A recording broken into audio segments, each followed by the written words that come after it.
अज कलामिया मोहम्मद आरफी खड़ी सरकार ने जेड़ी मेहंदी रंग ना देवे उस मेहंदी दा की लाना।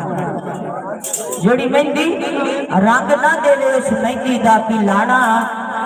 को जिथे जाया दी कदर ना होवे लैन उथे भी जाना। ते बड़े बड़े मैं ढेंडे वेखे जोरावर सकराने ओ बेवकूफा दे नौकर वेखे दानिशमंद सियाने। चंद बोला मोहम्मद बख्श आरफी खड़ी